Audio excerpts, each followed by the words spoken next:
Have you ever been in a conversation with a salesperson where you were amazed at just how focused they were on the product without really the slightest desire to understand what you really needed? I had this happen to me a couple of weeks ago.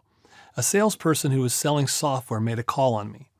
He started off right out of the gate telling me how great their system was and how other clients were just raving about them. He then asked me if I minded if he shared a few of the new and exciting features that their upgraded system could do. You've heard this before. 20 minutes later, I was bored and he hadn't even asked me one question about my business. When it comes to understanding the customer's issues, there are two basic points of reference. The first point is derived from the research you do prior to the meeting, where you have a pretty good idea of what the customer issues are. The second area of reference is when you uncover the issues while you are actually meeting with the customer. The pitfall many sales professionals fall into is thinking they know what the customer's issues are before they arrive and then spending their time trying to convince the customer why their solution solves the problem. The key is to understand the customer's issues through their lens, not yours. The only way to do this is to ask experiential questions that allow the customer to really dig deep into their issues. If I were the software salesperson I mentioned earlier, here would be a great question to get the ball rolling. Jeff, in your experience as a business owner, what type of activities do you personally spend in a given week that are focused on new business acquisition? Now notice the question wasn't directly related to his product. When you think of a CRM or customer relationship management software product, what problem does it eventually solve? It solves a host of problems, but primarily helps a business input, track, and organize sales activities from initial contact to customer acquisition.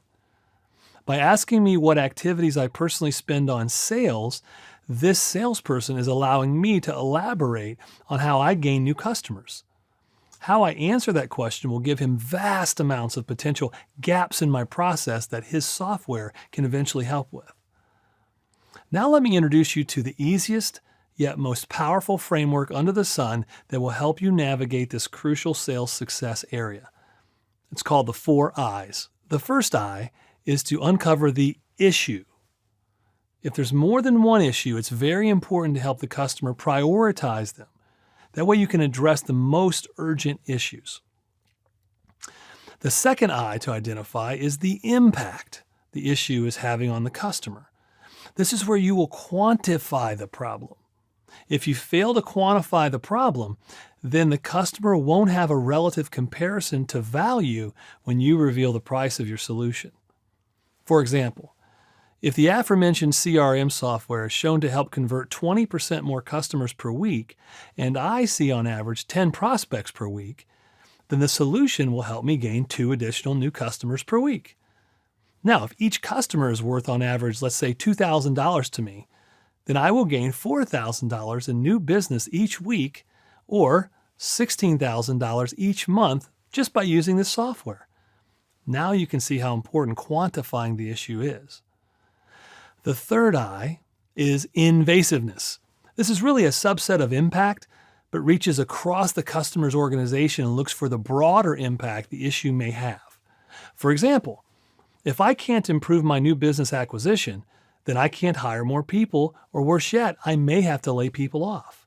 Invasiveness can be any larger impact on the business that results in not solving this particular problem. The final I is iceberg.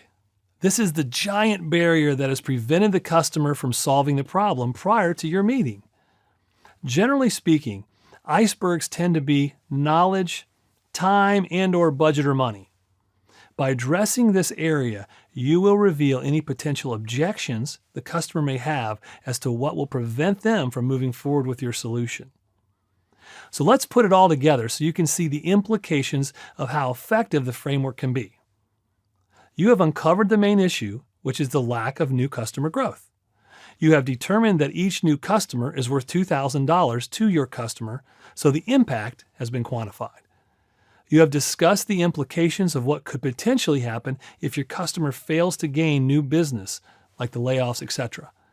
And you realize through your questions that this customer simply didn't have the knowledge to solve this problem with a solution like your software.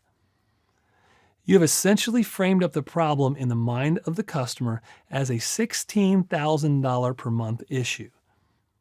Well, your software system is only $900 per month at full list price. Now, if you were the customer, would you pay $900 per month to gain $16,000 in new business? Where do I sign, right? Asking insightful questions focuses on the customer's issues, and utilizing the 4 I's framework will position you perfectly as a trusted advisor who is ready to help solve the customer's problem.